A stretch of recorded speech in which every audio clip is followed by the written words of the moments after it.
మాదిగ విద్యార్థుల సాగుని కొంతమంది రాజకీయ నాయకులు ఉపయోగించుకొని ఇవాళ దళితుల విద్యార్థుల చదువులకు ఆటంకం కలిగించే విధంగా వ్యవహరించడం అనేది చాలా బాధాకర విషయం.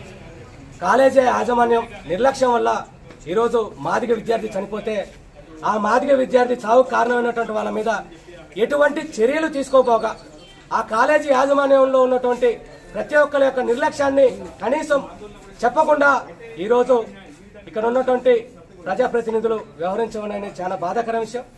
మాదిగ విద్యార్థులు అంటే సమాజంలో ఉన్నటువంటి ప్రజాప్రతినిధులే కాదు, అగ్రవర్ణాలకు సంబంధించినటువంటి ప్రతి ఒక్కరికి అరుచే కాదు, ఇక్కడ ఉన్నటువంటి ఆదివాసీ నాయకులకు కూడా అరుసుగా కనిపిస్తున్నది. ఈ సందర్భం చూస్తుంటే విద్యార్థి చనిపోయి వాళ్ళ కుటుంబం ఇబ్బందులు పడుతుంటే సెటిల్మెంట్ల పేరు మీద ఆ విద్యార్థి కుటుంబాన్ని మభ్యపెట్టి ఈరోజు మోసం చేసే పరిస్థితి కనిపించింది. ఆ విధానాన్ని మేము పూర్తిగా వ్యతిరేకిస్తున్నాం.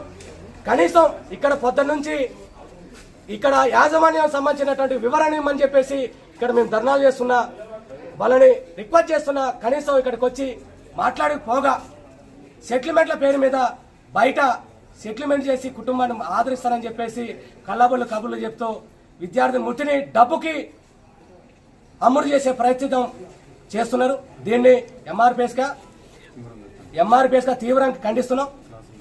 ప్రజలారా, ప్రజాస్వామికవాదులారా, విద్యార్థులారా, ఒకటే ఆలోచించండి. ఇక్కడ చదువుకునే విద్యార్థుల కంటే పలుకుబడి అనేది ముఖ్యంగా కనిపిస్తుంది. అది ప్రజాప్రతినిధులుగా ఉన్న వ్యక్తులే ఇట్లాంటి దుశ్చర్యలు పాల్పడడం అనేది మా దళిత వర్గాలన్నింటినీ అవమానపరిచినట్టే. ఆ కుటుంబానికి అన్యాయం జరిగిందని చెప్పేసి మేము రోడ్ల మీద కూర్చుంటే, మేము ధర్నాలు చేస్తుంటే సెటిల్మెంట్లకు కూర్చోబెట్టి కుటుంబాన్ని అమ్మే ప్రయత్నం చేయడం అనేది మేము దీన్ని పూర్తిగా ఖండిస్తున్నాం. ఈ విషయాన్ని ఇప్పటితో వదలం. ఈ కాలేజీ విద్యార్థి ఈ కాలేజీపై చట్టపరమైన చర్యలు తీసుకోవాలా, ఎమ్మటే సీజ్ చేయాలా. లేని పక్షంలో దీని మీద యుద్ధపరమైనటువంటి కార్యాచరణ తీసుకోవడం జరుగుతుంది.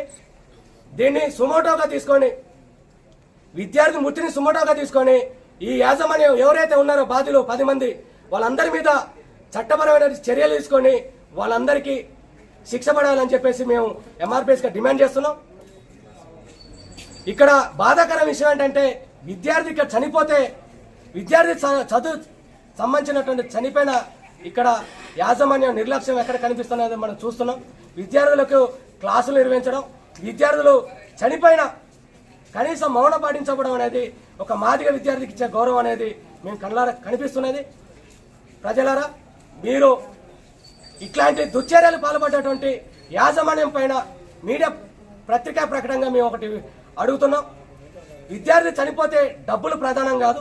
ఆ విద్యార్థి చనిపోయినటువంటి కుటుంబానికి న్యాయం చేయాలా, ఇంకో విద్యార్థికి జరగకుండా చర్యలు తీసుకోవాలంటే ఈ కాలేజీని తక్షణమే సీజ్ చేసి విద్యార్థులకు భవిష్యత్తు కోసం వేరే కాలేజీలో జాయిన్ చేసేదానికి ప్రభుత్వ యంత్రాంగం మొత్తం కూడా కృషి చేయాలని చెప్పేసి మేము డిమాండ్ చేస్తున్నాం. లేకుంటే ఈ విషయాన్ని రాష్ట్ర వ్యాప్తంగా ఉద్యమానికి పిలుపునిస్తున్నాం. ఆ పిలుపుని తట్టుకునే దమ్ము ఈ ప్రభుత్వానికి సంబంధించినటువంటి ఎవరైతే మధ్యవర్తిగా వచ్చారో వాళ్ళకు ఉన్నదని చెప్పేసి హెచ్చరిస్తున్నాం. ఇది ఆరంభం కాదు, అంతం కాదు. మేము విద్యార్థులకు న్యాయం చేసే వరకు, విద్యార్థుల కుటుంబానికి న్యాయం చేసే వరకు, ఈ విద్యార్థికే కాదు ఏ విద్యార్థికైనా న్యాయం చేసేందుకు వరకు మేము ముందుకెళ్తామని చెప్పేసి డిమాండ్ చేస్తూ జై మాదిగా, జై కృష్ణమాది. For watching. For more updates subscribe to my channel. చూస్తూనే ఉండండి. మరెన్నో అప్డేట్ కోసం ASN 24 టీవీ న్యూస్ చేయండి, కామెంట్ చేయండి, సబ్స్క్రైబ్ చేయండి. Thank you.